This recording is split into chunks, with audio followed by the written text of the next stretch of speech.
Kwema? Kwema kabisa. Salama? Salama kabisa. Kwa ufupi, watazamaji wanahitaji kufahamu mchakato wa mashindano ya Jumuiya ya Madola upoje na timu yetu itaanza safari lini? Kwanza kabisa namshukuru Mwenyezi Mungu. Timu yetu kwanza imeshaagwa rasmi leo hii na serikali kupitia Baraza la Michezo ya Taifa Tanzania, na inatarajia kusafiri kuanzia tarehe 20 baada ya ukataji wa tiketi ambao umeshafanyika. Na jumla wachezaji ambao watawakisha kikosi chetu cha timu ya ngumi ya taifa, yani Faru Weusi, itakuwa na wachezaji watatu wakiongozwa na nahodha Yusuf Lucas Changalawe ambaye anacheza uzani wa kilo 80, yani light heavyweight, ambaye anaenda kutetea pia medali yake ambayo alishinda katika mashindano yaliyopita yaliyofanyika Birmingham mwaka 2022 ambapo yeye alishinda medali ya shaba, na sasa hivi amedhamiria kwenda kupata medali ya dhahabu. Lakini pia ataongozana na kijana Faki Isa Faki, kijana kutokea mkoa wa Tanga katika klabu ya Jeba Boxing.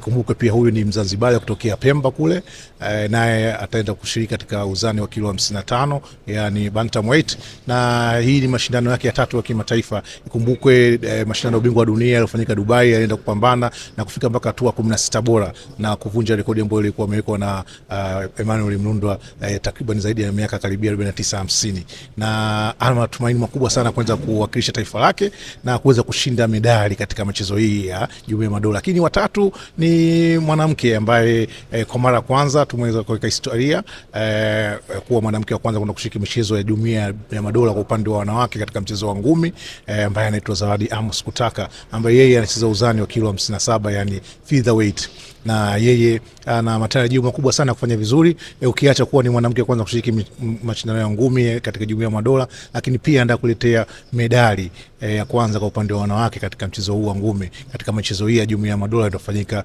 Glasgow mwaka 2026. Na kurudi ni lini? Baada ya kuondoka tarehe 20, mapambano rasmi yataanza tarehe 24 mpaka tarehe 1 ya mwezi wa 8, na tarehe 2 mashindano yatafungwa rasmi, na kuanzia tarehe 3 ya mwezi wa 8 wataanza kurejea rasmi nchini Tanzania. Na kwa kumalizia, kuna mashindano yoyote ambayo yanafanyika hapa nchini Tanzania ukiachana na haya ya Jumuiya ya Madola, lini yatakuwa wapi? Ni sahihi kabisa, tuko katika maandalizi makubwa kabisa ya kufanya mashindano ya klabu bingwa ya taifa mwaka 2026 ambao mwaka huu utafanyika tena katika mkoa wa Tanga, Tanga mjini, na mashindano haya yatafanyika kuanzia tarehe 24 mwezi wa 8 mpaka tarehe 30 ya mwezi wa 8 katika jiji la Tanga, na tumeshaanza kutuma barua za mialiko katika mikoa yote na vilabu ili kuweza kuja kushiriki mashindano haya ya klabu bingwa ya taifa 2026 ambayo yatafanyika mkoani Tanga mwaka huu 2020. Hii ni kwa upande wa ngumi za ridhaa. Hii ni ngumi za ridhaa ama tunaita Olympic style boxing, lakini wengi wameshazoea ngumi za ridhaa au amateur. Ndio msingi wa ngumi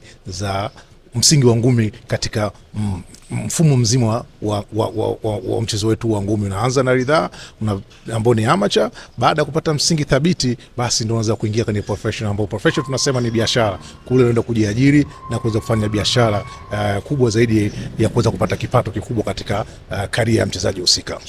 Asante sana.